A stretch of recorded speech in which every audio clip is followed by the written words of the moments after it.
Good afternoon, Ms. Azani and Hui Zhe. Today we are here to present our group report for the course Philosophy and Current Issues. Our study focuses on a critical contemporary challenge, which is the three types of pollution. Before we begin, we would like to acknowledge our lecturer, Madam Noor Azani binti Jamaluddin. Our group consists of Chang Jie Li, Thum Ming, and Wen Xin from Multimedia Design. Chooi Hui Zhe, which is me from Computer Science, Zhu Feng from Hospitality Management, and Yi Jie from Visual Communication. We have all collaborated to analyze how pollution has evolved from an environmental concern into critical social crisis that threatens public health and national stability. To give you an overview of our presentation, we will begin with the background and objectives for our study. Next, we will explore the theories behind environmental degradation, followed by our findings and discussion regarding to current situation in Malaysia. Finally, we will provide an analysis of these issues before concluding with our recommendations. And now I will pass to my groupmate for the background and objectives. Next, I will explain the background and objective of our topic. Pollution has become a major global social issue that affects human health, the economy, and overall quality of life. And industrial and technological development continue to grow. More harmful waste and pollutants are released into the environment. In Malaysia, pollution can be seen in several forms such as hand in the air, river contamination, and poor waste management. These problems had caused serious environmental and social concerns. Therefore, stronger environmental protection and stricter regulation are needed in order to protect the environment and ensure a better future for the country. For the core objective of our study, first our research focuses on the causes and effects of air, water, and soil pollution. We want to understand what factors contribute to this environmental problem and how they affect our surroundings. Second, we assess how pollution can damage natural habitat and affect human well-being, including health and quality of life. Finally, we apply moral and ethical theory to understand human behavior and industrial decision making related to environmental pollution. These objectives help us better understand the impact of pollution and why environmental responsibility is important. For the theory, to analyze why pollution remains such a persistent challenge, we use two foundational social science theories. Firstly, the treaty of the commons. This explains how shared resources like air and water are degraded when individuals or industry prioritize private profit over the collective public good. Without strict enforcement, the environment is often treated as a cost-free dumping ground. Secondary, the treadmill of production. This theory highlights how the relentless drive for economic expansion creates a cycle of decay. For example, rapid urban growth requires massive deforestation, which reduces the land ability to sequester, creating a feedback loop of degradation. Now, our findings across the three types of pollution in Malaysia are quite concerning. Air pollution remains a severe health and economic burden for Malaysia. A research from 2022 indicates that poor air quality drives up medical costs and productivity losses, straining the national economy.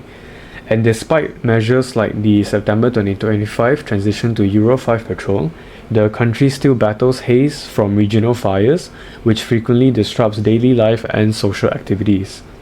Now, water pollution in the country is also worsening, with ministry data showing a sharp decline in clean rivers between 2024 and late 2025.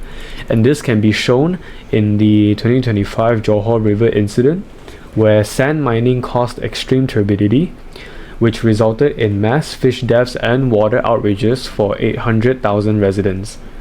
And additionally, microplastics are also increasingly infiltrating the food chain via contaminated basins, while frequent disruptions in the Selangor River caused small businesses to lose in billions. Now, land and soil pollution are also escalating due to industrialization and waste management gaps. Solid waste generation has nearly doubled in 20 years, yet a heavy reliance on landfills threatens groundwater with long-term contamination. Furthermore, heavy pesticide use and forest conversion for plantations have degraded soil and impacted livelihoods. As a plastic pollution hotspot, Malaysia loses 6 billion annually in unrecovered resources, necessitating the Plastic Sustainability Roadmap drafted from 2021 to 2030. And here, we have some analytics showing the air pollution index trends in the Klang Valley and surrounding states in Malaysia. And here are some graphs showing the percentages of Malaysia's water supply sourced from clean rivers compared to the rate of industrial contamination. And as you can see in the graph, the pollutions are quite on par with the clean rivers. And here you can see the annual growth of solid waste generation in Malaysia, and Selangor, as you can see here, is quite high. To understand why environmental pollution remains such a persistent and stubborn challenge in Malaysia, we can analyze the situation through the two social science theories earlier. The tragedy of the commons explains how scarce natural resources such as Malaysia water, waterways and air quality are systematically degraded when individual entities prioritize private profit over the collective public good. Because these resources are accessible to all but owned by none, industry often view the environment as a cost-free dumping ground for hazardous toxic waste, especially in the absence stringent, consistent enforcement. This pattern of self-interest is further exemplified by recurring transboundary haze.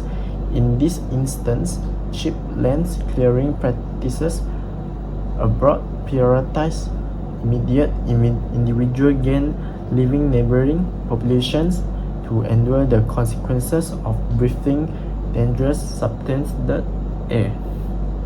After that, the treatment of production theory highlights how a relentless systematic drive for economic expansion creates a self-perpetuating cycle environmental decay.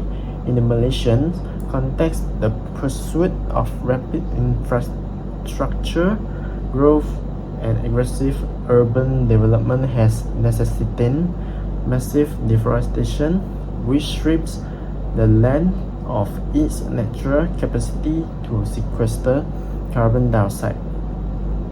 As the greenhouse gas levels soar, the economic treadmill depends constant uninterrupted growth to remain viable. The pursuit of higher yields and modernization creates a feedback loop where the very activities intended to drive progress directly degrade the essential quality of the nation's air and soil. In conclusion, our analysis confirms that pollution issues stem from a drive for rapid industrialization, transboundary health, and weak enforcement. It is also a significant driver of social inequality. Vulnerable groups, such as children and the elderly, carry the heaviest health and financial burdens. Furthermore, we have seen that fixing pollution is not just a local task. It requires international collaboration, especially regarding issues like transboundary health, and addressing its crisis is a shared social responsibility. Through amicable commitment and coordinated action between the government, industries, and citizens, we can secure a healthier future for the next generation.